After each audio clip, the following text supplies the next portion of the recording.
Rapidement, je vais quand même rappeler l'ambition de l'étude, le cadre et un petit peu l'humilité et les limites, hein, qu'on place dans cette démarche, parce que comme voilà, adéquation, donc nous, c'est notre cœur de métier de faire des études, notamment immobilières. En même temps, on voit bien qu'il s'agit d'un sujet nouveau, hein, ça a déjà été beaucoup abordé ce matin. On voit aussi qu'à l'échelle francilienne, puisqu'on parle de cette échelle-là, de pas tous les territoires aussi, comme l'a dit Cécile tout à l'heure, il y a un potentiel qui est a priori finalement assez important, mais comme on a des retours aujourd'hui de commercialisation et de développement qui sont assez limités, on a regardé des indicateurs, on le verra, hein, qui sont encore un peu théoriques pour certains d'entre eux. Donc je préfère finalement être assez modeste par rapport à ça. Vous le verrez, on a évidemment regardé la question de la demande, qui est finalement la priorité autour du dispositif, de se dire qui on adresse en termes de profil de ménage et comment on fait finalement pour faire en sorte que le BRS soit vraiment un produit immobilier abordable. Donc on est toujours l'abordable de quelque chose, d'un prix de marché au départ, donc on le verra. La question de la solvabilité, on le verra aussi, un élément clé, puisque on parle d'une mensualité globale qui permet d'accéder au BRS, donc il faut que cette mensualité soit compétitive et adresse des personnes qui aient des ressources et des revenus qui soient évidemment inférieurs à celles qui peuvent acheter, on le verra dans le neuf, mais aussi peut-être dans l'immobilier ancien, puisque se pose cette question-là, enfin. Et ensuite, on le verra aussi, il y a des enjeux opérationnels. Forcément, on n'a pas parlé forcément là des conditions d'accès aux fonciers, des conditions d'acquisition des fonciers, de développement d'opérations qui sont aussi potentiellement une donnée qui est à prendre en compte dans le cadre de cette étude. Et on n'a pas pu forcément aller jusqu'au bout de tous ces potentiels-là, puisqu'on était à une échelle très large. On le voit ici, une échelle qui ne couvre pas toute l'Île-de-France, mais qui couvre évidemment la Grande Couronne et la métropole du Grand Paris, sauf la ville de Paris, qu'on a laissé de côté en fait à l'époque. Donc évidemment, on pourra rajouter, comme le disait Cécile, peut-être une vision d'un peu de potentiel chiffré par rapport à ça. On a, au-delà de ces établissements EPT de la métropole du Grand Paris, d'autres EPCI qui se situent essentiellement donc, côté ouest, dans les Yvelines, proche Petite Couronne. Donc on a Saint-Germain-Bouc-de-Seine, Saint-Quentin-en-Yvelines, Versailles-Grand Parc, côté Yvelines, qui sont des territoires à fort enjeu de production de logements et aussi des territoires avec des pôles économiques importants. On a au sein du Val d'Oise deux territoires que sont Valparisis et Plaine-Vallée. Aujourd'hui également avec des enjeux de création de logements rattrapage aussi, hein, SRU.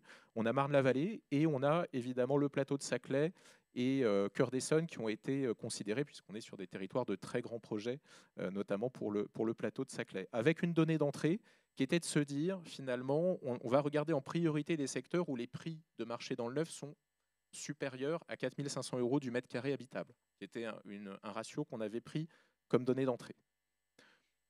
En synthèse un petit peu, hein, de ce qu'on a pu faire comme analyse, alors évidemment, je vais à l'essentiel. On a essayé d'avoir une grille de lecture qui se basait sur quelques indicateurs croisés. Je vais essayer de les expliquer simplement. On avait, pour le premier, j'en parlais en introduction, un écart de solvabilité. Alors qu'est-ce que ça veut dire? Un écart de solvabilité, ça veut dire finalement, par rapport à une capacité budgétaire, hein, vous êtes un ménage, finalement, vous avez une capacité budgétaire moindre de X% par rapport à quelqu'un qui peut acheter sur le marché de l'accession classique dans le neuf. Finalement, jusqu'où on descend par rapport à ce seuil-là, on a vu qu'il y a des territoires où aujourd'hui, un BRS, compte tenu des plafonds de prix, évidemment pratiqués pour le PSLA et le BRS, mais compte tenu aussi de ce qu'on observe, hein, par rapport à l'accession libre et au prix de marché, on a vu qu'on pouvait descendre à plus d'un tiers d'écart de solvabilité, ce qui nous paraissait être quelque chose de très précieux finalement pour développer du BRS. On le voit, ce sont ces territoires plutôt en vert foncé qui apparaissent, essentiellement les Hauts-de-Seine, mais on voit aussi une partie de la Seine-Saint-Denis, Est-Ensemble, Val-de-Marne également, Grand Orly-Seine-Bièvre et Est-Marne-et-Bois par exemple.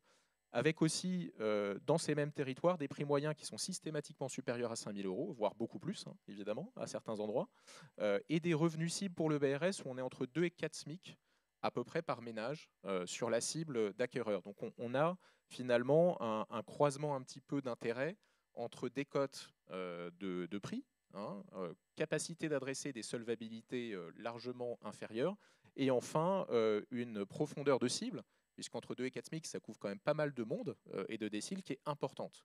Donc finalement, on a un effet et un potentiel qui est fort, avec des créations de logements qui sont en dynamique forte. Ensuite, on a des territoires qu'on a dit en potentiel dit avéré, mais qui sont quand même des très bons potentiels, où on va être sur un niveau un tout petit peu inférieur. En termes de solvabilité, c'est plutôt 30% que 35%. Les prix de marché dans le neuf sont un peu inférieurs, autour de 4 000 euros, ou au-delà, évidemment. Et en revenu cible, on a une profondeur de demande qui est que de 1,5 SMIC d'écart, donc un petit peu moins. Avec des dynamiques de création de logements qui sont quand même importantes, on le voit, avec plus de 1500 logements par an. Donc dedans, il y a de capacité à faire du BRS, forcément. Et enfin, des potentiels qu'on a dit intermédiaires, où on va avoir des niveaux de solvabilité un peu inférieurs, entre autres. Donc voilà un peu, si vous voulez, la carte que ça restitue en termes d'indicateurs croisés. Alors évidemment, je l'ai dit, il y a des différences à l'échelle de chaque commune, à l'échelle de chaque contexte opérationnel. Ce n'est qu'une lecture croisée, mais ça donne quand même à voir qu'à l'échelle de ces territoires, ce n'est pas toute l'Île-de-France, on peut quand même faire un certain nombre de projets. On a parlé tout à l'heure d'un potentiel peut-être de plusieurs milliers de logements. C'est ce qu'on peut voir aujourd'hui par rapport à ces grandes données. On a fait une déclinaison un peu chiffrée, donc c'est là justement où on parlait de ces fameux 2000, voire peut-être un peu plus, qu'on pourrait développer, en se disant, si on a une approche par le bas de chaque territoire d'intercommunalité, ça représenterait entre 5 et 15-20% de la production de logements de ces territoires qu'on a étudiés. Donc évidemment avec des variations, mais ce sont des fourchettes. Mais si on fait le cumul, finalement, de manière un peu itérative de ce qu'on a fait ici, on aurait potentiellement, pourquoi pas, 2000 logements sur un train long pour créer du BRS, et potentiellement plus si on intègre la ville de Paris peut-être, et des territoires voisins en grande masse. Voilà. Avec finalement aujourd'hui, voilà, je maintiens quand même, là c'est un petit peu la limite de l'exercice forcément, mais là on a juste une vision de l'indicateur des codes de prix. On l'a vu tout à l'heure, on a croisé 3 indicateurs, là, des codes de prix, le niveau de solvabilité et la profondeur de marché au niveau des revenus, niveau justement entre les personnes qui ont les plus faibles revenus qui peuvent accéder au BRS et celles qui ont les revenus les plus élevés, parfois 2 SMIC d'écart. Sur l'indicateur de prix, on voit, il y a des endroits, c'est plus de 40%. Donc c'est essentiellement les Hauts-de-Seine. Alors on aurait Paris, on serait sûrement dans cette catégorie-là aussi. On a un grand nombre de territoires plutôt dans le Grand Ouest. On va être entre 35 et 40% de décote de prix par rapport au neuf. Et d'autres qui vont se situer de manière un peu inférieure. Se pose la question de se dire, quand on n'a que 25% de décote de prix, est-ce qu'on arrive, on le voit sur des territoires de grande couronne, pour certains d'entre eux, à adresser un produit BRS? Évidemment, ça va dépendre de la redevance. Évidemment, ça va dépendre aussi d'autres facteurs, on l'a vu, liés à la demande. Mais on est peut-être dans des modèles un peu plus compliqués à tenir. On l'a ensuite aussi calculé par rapport au prix de l'ancien. Parce que c'est vrai qu'on se pose cette question de manière un peu récurrente aujourd'hui, parce qu'on a forcément vu le volume d'opérations livrées et commercialisées, un nombre de retours qui reste un peu limité. On se dit, mais naturellement, en fait, c'est du bon sens. Est-ce qu'on est capable, quand on est un ménage, d'acheter du BRS aussi cher, voire même plus, que du logement à la revente? Alors, la réponse n'est pas si simple, parce qu'on a forcément des qualités intrinsèques de logement entre le neuf et l'ancien qui ne sont pas les mêmes, déjà. On a aussi des questions de frais, liées à la question des frais de notaire, d'autres choses qui ne sont pas tout à fait les mêmes non plus. Donc déjà, il faut regarder à logique comparative égale. Ça, c'est un premier élément, mais quand même, on se dit, si jamais on peut avoir 10% de décote au moins, par exemple, ça peut être très intéressant. Et donc là, on le voit, on a fait cet exercice évidemment avec la diversité des communes, c'est encore une fois des moyennes, donc il faudrait creuser, mais ça donne une idée. Il y a des territoires, notamment dans les Hauts-de-Seine et dans l'Ouest, mais aussi Est-Ensemble, par exemple, on se trouve aujourd'hui dans cette ville de Pantin, où avec les inflations de valeur, on le voit, cette décote, même par rapport à l'ancien, devient très intéressante. Donc ce n'est évidemment pas les seuls, mais ça donne une autre lecture de l'intérêt du BRS. Et enfin, on le voit ici par rapport au... Alors nous, on aime bien raisonner, désolé pour cette incursion un peu statistique, en déciles de revenus. Alors voilà, je ne vais pas refaire l'explication, mais la population de chaque territoire est divisée en 10 déciles de ménages qui ont des tranches budgétaires égales de 10%, donc chacune fait 10. Il y a des endroits où le BRS par rapport à l'acquisition justement pour un T3, c'était l'exemple pris, dans le neuf, on arrive à gagner 2 voire 3 déciles. Et finalement, c'est la plupart des territoires qu'on a étudiés, sauf certains un peu périphériques où on est à moins. Donc là-dessus, finalement, la capacité d'adresser, comme on dit, des ménages supplémentaires est très encourageante.